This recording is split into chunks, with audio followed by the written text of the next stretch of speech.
og svo upp og 2 og 3 og síga, tökum við einu sinni svona 1 og 2 og 3 og síga. Takk eftir núna, nú ætlum við að lyfta hérna upp og svo lyfta hægra fæti upp og svo vinstra fæti og halda hér, lyfta örlítið hærra, ekki nota hendurnar, nota bakið, halda og nú réttum við úr fætinum, halda hér, spenna vel, grjótharða kviðvana og lyfta, halda hér, beina fætur, spenna kviðin, halda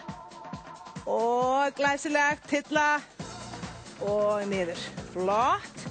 og niður og mun að gefa ykkur tíma til að spenna rassvöðvan hérna líka uppi, djúpt niður og spenna fast, já og mun að beint bak og axlirnar aftur, gott, alltaf að vanda vel líkamsstöðuna, það skiptir miklu máli, djúpt niður